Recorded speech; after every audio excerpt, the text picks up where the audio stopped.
Good morning student, I hope you are all well. जैसे कि आप लोगों का 7th लेसन तक सिविक्स का कोर्स कंप्लीट हो चुका है और आज से न्यू लेसन स्टार्ट हो रहा है, लेसन 8 रूरल लिवलीहुड। और चैप्टर स्टार्ट करने से पहले मैं इस चैप्टर के आपको बेसिक स्ट्रक्चर के बारे में बताना चाहता हूँ। कह सकते हैं इंट्रोडक्शन के तौर पे मैं पहले इसको समझाना चाहता हूँ, फिर मैं आपको सेकेंड वीडियो में एक्सप्लेनेशन करूँगा इस चैप्टर की। देखिए, रूरल लिवलीहुड का मीन्स होता है कि ग्रामीण क्षेत्र में आजीविका। देखिए, ग्रामीण क्षेत्र के लोग जो होते हैं ज़्यादातर एग्रीकल्चर के कामों से जुड़े होते हैं और इसके अलावा वो और कौन से ऐसे काम कर सकते हैं जिससे वो अपने लिए जीविका कमा सकते हैं, अपने लिए पैसा कमा सकते हैं, जिससे वो अपने परिवार का उत्थान कर सकते हैं। देखिए, हम इससे पहले हमने पार्ट में पढ़ा था कि जीवन में मौजूद अनेक तरह की विविधताओं पर नज़र डाली थी। हमने इस पर भी विचार किया था कि अलग अलग क्षेत्रों में रहने से वहाँ के लोगों के काम धंधे पर कैसा असर पड़ता है, वहाँ पर पाए जाने वाले पेड़ पौधे, वहाँ की फसलें या दूसरी चीज़ किस तरह उनके लिए महत्वपूर्ण होती हैं। देखिए, इस पार्ट में हम देखेंगे कि गांव में लोग किन विभिन्न तरीकों से अपनी आजीविका चलाते हैं। फिर दो पाठों की तरह हम यहाँ पर भी इसको पड़ताल करेंगे कि लोगों के पास आजीविका चलाने के समान अवसर उपलब्ध हैं या नहीं, या उनके जीवन की परिस्थितियों एक दूसरे से कितनी मिलती जुलती हैं और वे किन समस्याओं का सामना करते हैं। देखिए, तो एक कहानी है छोटे से गांव, तमिलनाडु के एक छोटे से गांव की कहानी दी गई जिसका नाम है कलपट्टू गांव। देखिए, तमिलनाडु की जो कैपिटल है वो चेन्नई है और ये सदर्न मोस्ट पार्ट में आता है इंडिया के। और यहाँ के जो इस समय सीएम हैं तिरुविड्डपल्ली के पलानी स्वामी हैं।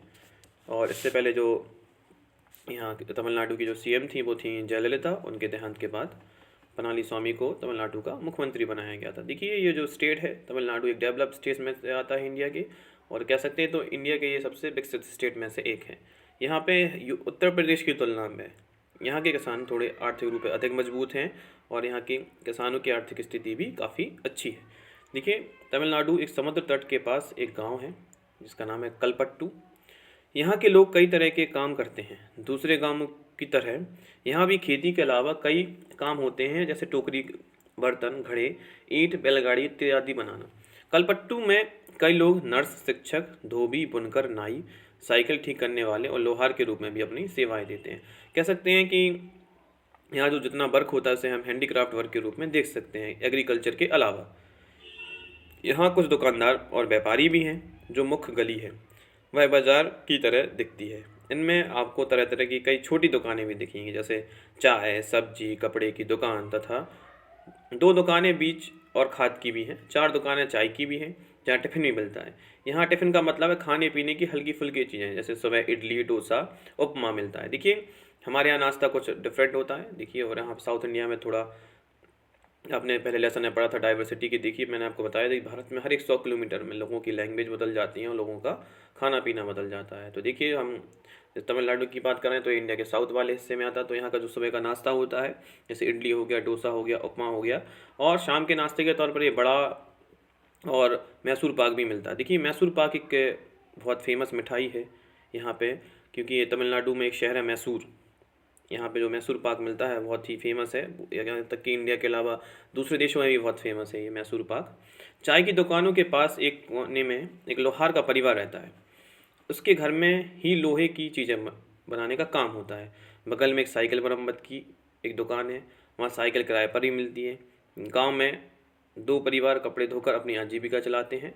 कुछ लोग पास के शहर में जाकर मकान बनाने और लॉरी चलाने का काम, जैसे हम कह सकते हैं लोडिंग वाली जो गाड़ियाँ आती हैं वो चलाने का काम करते हैं।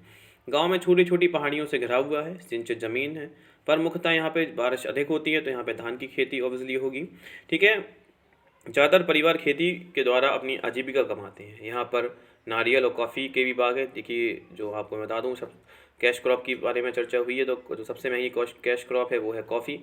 देखिए, कॉफ़ी प्लांटेशन भी अधिक मात्रा में होता है, और साथ में नीलगिरी माउंटेन्स के कुछ इलाके हैं तमिलनाडु में, वहाँ अच्छा खासा टी प्लांटेशन भी किया जाता है। जैसे मुन्नार की जो घाटियाँ हैं यहाँ काफ़ी वर्ल्ड फेमस हैं अपने टी प्लांटेशन के लिए। जैसे पूरी दुनिया में दार्जिलिंग की टी, असम की टी फेमस है, वैसे ही नीलगिरी माउंटेन की भी टी अपनी एक स्पेशल महत्व रखती है। देखिए, और यहाँ पे कपास की भी खेती की जाती है, गन्ने और केले भी उगाए जाते हैं। कुछ लोग उससे मिले जो कलपट्टू खेतों में काम करते थे और देखें कि उनकी जीविका के बारे में क्या सीखते हैं। देखिए, मैं आपको बता दूं कि अगर हम तमिलनाडु की तुलना अपने यूपी के किसानों से करें तो हमारी यूपी के किसान थोड़ा बदहाल स्थिति में है, क्योंकि यहाँ एग्रीकल्चर उतना विकसित नहीं हो पाया है। आज भी यूपी के जो किसान हैं वो ट्रेडिशनल मेथड से अपना एग्रीकल्चर कर रहे हैं। यहाँ सीमित संसाधन हैं। देखिए हम जिस पर्टिकुलर इलाके से आते हैं बुंदेलखंड से, यहाँ के किसानों की तो हालत और बेकार है, क्योंकि आप लोग टेलीविज़न देखते होंगे, आप अखबार पढ़ते होंगे, और हर एक महीने में आपको ऐसी घटनाएं सुनने के लिए मिल जाती हैं कि बुंदेलखंड के किसान ने लगाई फांसी। देखिए दिक्कत क्या है कि हमारे यहाँ किसान लगातार कर्ज में डूबता जा रहा है।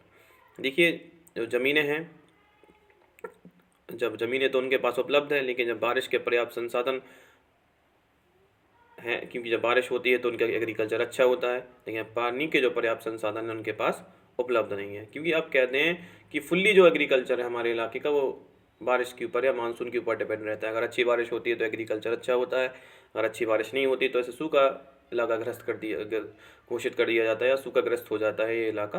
देखिए लेकिन तमिलनाडु साइड ऐसा नहीं होता। यहाँ पर्याप्त मात्रा में नहरों की व्यवस्था की गई है, लोगों के खेतों तक नहरों को पहुँचाया गया है, या फिर नदियों के रास्तों को मोड़कर तरह तरह की छोटी नहरों को बनाया गया है, जिससे किसानों को पर्याप्त मात्रा में पानी उपलब्ध हो सके, जिससे वो अपना एग्रीकल्चर कर सके। लेकिन अभी हमारे इलाके में इस चीज़ की बहुत ज़्यादा कमी है। देखिए आप लोग अभी टीवी देखते होंगे, किसान अपने अधिकारों के लिए भी आंदोलन कर रहे हैं। तो देखिए हमारे देश में लगभग हमारी जितनी आबादी है उसका लगभग 50% लोग एग्रीकल्चर के कामों से जुड़ा हुआ है, और हमारी जो इकॉनमी है, जैसे हमारी इंडिया की इकॉनमी है, उसे हम कह सकते हैं पूरे डिपेंड है एग्रीकल्चर में। Indian economy is depend fully on agriculture. पूरा जो इकॉनमी है वो एग्रीकल्चर पे ही डिपेंड है। तो देखिए आपको इसमें तरह तरह के किसानों की जो चर्चाएं हैं आपको उसमें पढ़ने के लिए मिलेगी। वैसे ही किसान है तुलसी।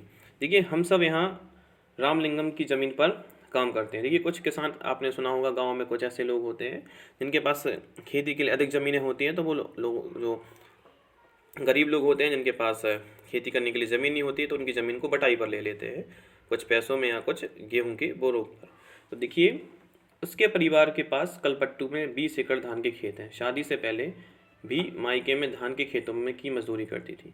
यहाँ सुबह 8:30 से लेकर शाम 4:30 तक काम करती है। रामलिंगम की पत्नी करुथम्मा काम की निगरानी करती है। साल में कुछ ही ऐसे मौके आते हैं जब मुझे नियमित रूप से मजदूरी मिलती है। देखिए मैं आपको बता दूं, हमारे देश में मज़दूरों की जो स्थिति है दूसरे देशों की तुलना की जाए, अगर यूरोप कॉन्टिनेंट में जो लेबर हैं, या हम अमेरिका से तुलना कर लें, या फिर हम और डेवलप कंट्री से तुलना कर लें, तो हमारे देश में आज भी लेबर की स्थिति काफ़ी दयनीय है, ख़राब कह सकते हैं। देखिए हमारे जो किसान हैं वो अन्नदाता कहलाते हैं, फिर भी हमारे देश में जिस हिसाब से एग्रीकल्चर, देखिए हमारे जैसे आप बात करूं, जैसे अमेरिका की बात करें तो अमेरिका में 4% के आसपास लोग एग्रीकल्चर के कामों से जुड़े हुए हैं। ऑस्ट्रेलिया की चर्चा करें, यहाँ भी 3 से 4% लोग एग्रीकल्चर के कामों से जुड़े हुए हैं। देखिए लेकिन वो हमारी तरह ट्रेडिशनल फार्मिंग नहीं करते हैं। वहाँ पे एक कमर्शियल फार्मिंग होती है। एक किसान के पास 500 हेक्टेयर से भी ज़्यादा ज़मीनें होती हैं। देखिए वो जो किसान है वो पढ़े लिखे हैं। देखिए जब जो पढ़े लिखे हैं तो अपनी वो टेक्नोलॉजी को मॉडिफाई करते हैं। और हमारे देश में एक समस्या क्या है कि हमारे किसान अभी भी आप कह सकते हैं, कुछ किसान आपको ऐसे मिलेंगे जो पढ़े लिखे हैं, कुछ किसान आपको ऐसे ही मिलेंगे जो अनपढ़ हैं। तो धीरे धीरे किसानों को अलग अलग तरह की वैज्ञानिक पद्धतियों का प्रयोग करने के लिए भारत सरकार जागरूक करती रहती है। तो धीरे धीरे हमारे देश में भी इन नई चीज़ों को अपनाया जाएगा। जैसे देखिए हर एक देश का अलग अलग रूल है। देखिए कई देश ऐसे हैं जहाँ पे किसान आपको 1-2% ही मिल जाएंगे। तो हमारे देश जो है किसानों का देश भी कहलाता है। और हमारा देश जो है, अगर हम बात करें तो जैसे गाँव का देश भी कहा जाता है। पहले अगर विलेजेस की बात करें तो पूरे भारत में सबसे ज़्यादा विलेजेस मिलेंगे। देखिए फिर भी गाँव की स्थिति आज भी हमारे देश में दयनीय है, किसानों की स्थिति भी दयनीय है। तो लेकिन हम धीरे धीरे अब विकसित हो रहे हैं, लगातार हम अपने सरकारें काम कर रही हैं और लोगों को विकसित करने की कोशिशें कर रही हैं।